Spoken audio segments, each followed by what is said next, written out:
Chacune de ces visites en France suscite l'indignation des défenseurs des droits de l'homme. Le prince héritier saoudien Mohamed Ben Salman est en ce moment à Paris et il a déjeuné ce vendredi avec Emmanuel Macron. Les deux hommes ont discuté des grands enjeux géopolitiques du moment, Ukraine, Iran, Liban, Syrie.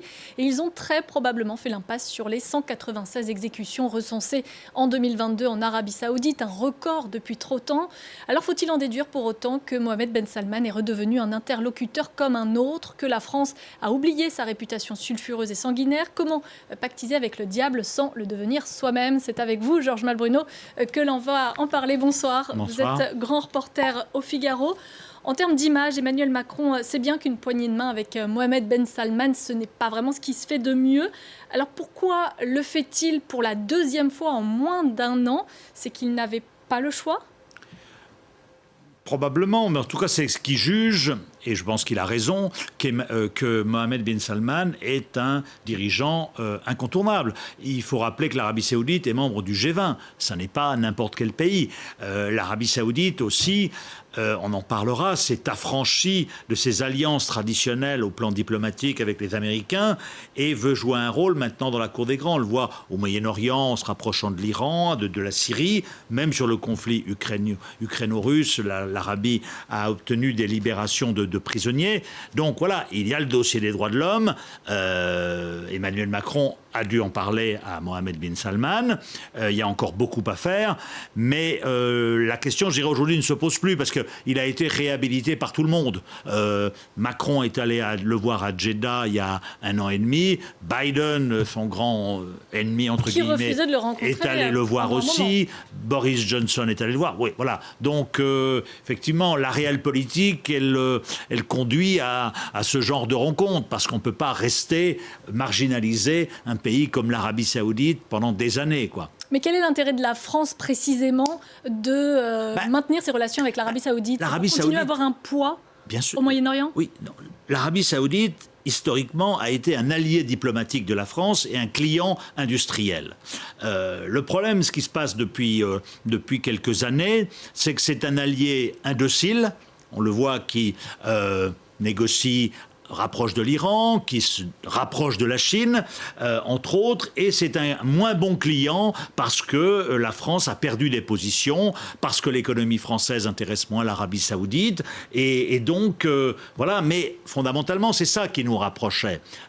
Et l'Arabie Saoudite, c'est le grand pays du Golfe. Quand on regarde une carte, l'Arabie Saoudite, c'est le seul pays, entre guillemets, avec une vraie population. Il y a 28 millions de Saoudiens, il y a 7 millions d'étrangers. Les petites monarchies autour sont des micro-monarchies. L'Arabie Saoudite est incontournable, donc. Et d'autant plus que, depuis quelques années, l'Arabie Saoudite, sous la houlette de Mohamed bin Salman, a entrepris une modernisation sociétale et économique qui est absolument, comment dirais-je, inédite. À laquelle dont la France peut profiter? La France peut en profiter, elle en profite déjà, elle a le dossier culturel, c'est pas un immense pactole, mais à Lula, l'exploitation de ce site au nord de l'Arabie Saoudite, voilà, et donc on a quand même des intérêts économiques, on a des contrats qui ont été signés, etc. On peut pas faire un trait sur un pays comme l'Arabie Saoudite, et puis l'Arabie Saoudite nous a rendu beaucoup de services dans le passé, et donc voilà, on peut pas comme ça, quand on est un chef d'État, dire ah ben oui, effectivement, il y a eu cet horrible assassinat qui était absolument abject, du journaliste en Turquie, de Jamal Khashoggi, le dissident. MBS, on a assumé la responsabilité. Ça lui a valu effectivement l'opprobre international. Il en est ressorti. Il a survécu. Donc effectivement, aujourd'hui, ajouté à la crise ukraino-russe qui fait que l'Arabie Saoudite, un des premiers producteurs mondial de pétrole, est incontournable, eh bien, ça fait que ce monsieur, il peut avoir le sentiment de marcher sur l'eau, quoi. Et donc, on est dans une position, aujourd'hui, c'est plutôt nous qui sommes demandeurs. Et alors, ce qui s'est passé en plus, c'est que cette dernière année, notre allié diplomatique, comme je vous le disais, eh bien, on a des divergences avec lui sur l'Iran, sur la Syrie, sur le Liban. On va y revenir, je pense. Justement, oui, aujourd'hui, il en était question. Oui.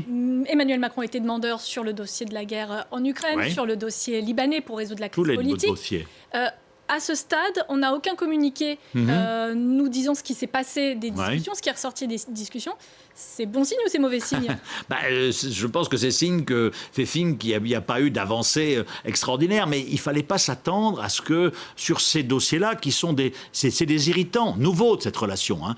On prend l'Ukraine, par exemple. Emmanuel Macron souhaiterait que MBS, que l'Arabie Saoudite, se distancie un petit peu de la Russie. Or, MBS a une politique aujourd'hui de zéro ennemi dans son environnement régional.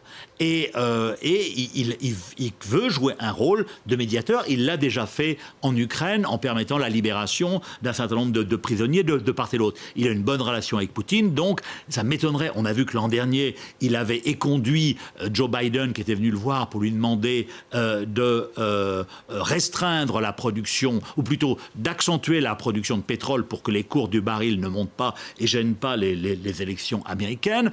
MBS lui a fait un bras d'honneur. Et donc, je pense sur ce dossier-là, Emmanuel Macron risque aussi d'être éconduit. Il y a le dossier syrien. Vous savez que la France s'oppose catégoriquement à renouer avec Bachar el-Assad. L'Arabie Saoudite, avec les Émirats Arabes Unis, l'Arabie Saoudite est le fer de lance à réintégrer Bachar el-Assad dans le giron du monde arabe. Et puis, il y a le dossier iranien. L'Arabie Saoudite, à la surprise quasi générale, a renoué aussi avec l'Iran. L'Iran est notre bête noire. On souhaite maintenir la pression. Et donc, nous ne sommes pas en phase. Donc, Emmanuel Macron a demandé, je suis sûr, à Mohammed Ben Salman quelles sont ses intentions avec l'Iran. Est-ce que ses intentions, c'est d'investir en Iran comme les Iraniens le souhaitent pour régler un petit peu leur marasme économique? Et puis, il y a le dossier libanais. Le Liban, qui est un peu le seul pays au Moyen-Orient où la France conserve une influence assez importante. L'Arabie Saoudite, traditionnellement, il y avait une influence importante auprès notamment des sunnites qui détiennent le poste important de Premier ministre. Simplement, depuis en gros 5-6 ans, et depuis que MBS a pris les rênes de l'Arabie Saoudite, entre guillemets, il a fait une croix sur le Liban, parce que l'Arabie Saoudite a beaucoup investi au Liban sur les candidatures de Rafik Hariri, Premier ministre, qui était aussi saoudien. Ensuite, le fils Saad Hariri, Premier ministre, a beaucoup déçu les Saoudiens, qui ont considéré qu'il avait laissé le Hezbollah, donc l'ennemi juré de l'Arabie Saoudite, prendre les rênes du pays. Et donc, les Saoudiens ont dit, comme on dit en arabe, khalas, c'est fini, on n'investit plus, on ne s'engage plus au Liban. Et donc, pour faire sortir ce pays de la crise, comme Emmanuel Macron le souhaite, il a besoin de l'Arabie Saoudite, financièrement et politiquement. Et je pense que là aussi, MBS a dû dire à Emmanuel Macron... Écoutez, le Liban, pour nous, on regarde, mais on n'est plus tellement partie prenante parce qu'ils considèrent que c'est une cause un peu perdue. Alors sur les finances, justement, le communiqué vient de tomber, on me le glisse dans l'oreillette. Et Emmanuel Macron remercie entre autres MBS pour sa présence la semaine prochaine au sommet pour un nouveau pacte financier mondial. C'est un sommet organisé par la France. Qu'est-ce qu'il attend, Emmanuel Macron, de MBS? Il attend qu'MBS, dont le pays a une puissance financière considérable, comme vous savez, participe justement, mettre la main au pot. Voilà. On verra quels seront les montants financiers annoncés par l'Arabie Saoudite. Il faut espérer qu'il y en ait. Mais la priorité de MBS pendant ce long séjour à Paris, ça n'est pas son déjeuner avec Emmanuel Macron, c'est de promouvoir la candidature de l'Arabie Saoudite de Riyad, la capitale, à laquelle la France est favorable, à l'exposition universelle de 2030. Les Français sont favorables, mais un pays, un vote, il y a 160 pays qui vont voter. Un grand nombre de pays vont être au sommet, au pacte financier mondial mardi organisé par Macron. Et donc, le but de MBS, c'est lundi soir, il va organiser un grand raout, je crois, au Grand Palais pour faire du lobbying et convaincre ces dirigeants étrangers de voter pour l'Arabie Saoudite en novembre prochain. Pourquoi l'Arabie Saoudite a besoin de l'exposition universelle? Pour son image. Pour son image, parce que 2030, c'est aussi le terme de son plan Vision 2030, de son vaste plan de réforme sociétale économique. Et donc, en termes d'image, c'est très important pour lui. Dubaï, qui est un petit peu son modèle, un peu l'a eu il y a 2 ans, et donc il veut avoir son exposition universelle, et il vient à Paris pour faire du lobbying dans une opération de séduction. La question, c'était est-il fréquentable, MBS? Vous m'avez répondu, il est incontournable. Je vous repose la question différemment aussi. Est-ce qu'il s'est assagi? Alors je pense que le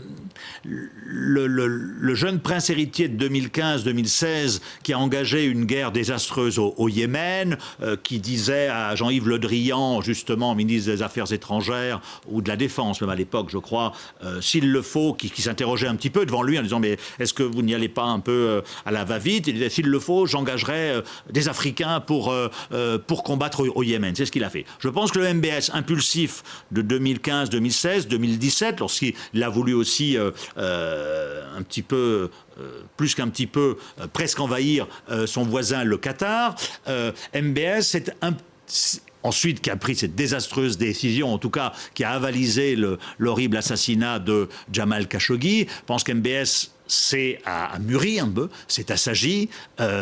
C'est quelqu'un qui est entouré par les meilleurs conseillers américains. Il a une cohorte de plusieurs centaines de milliers de conseillers américains dans le cadre de son plan Vision 2030. Donc c'est quelqu'un qui parle maintenant très bien l'anglais, ce qui n'était pas le cas il y a 7-8 ans. Je pense qu'il a mûri.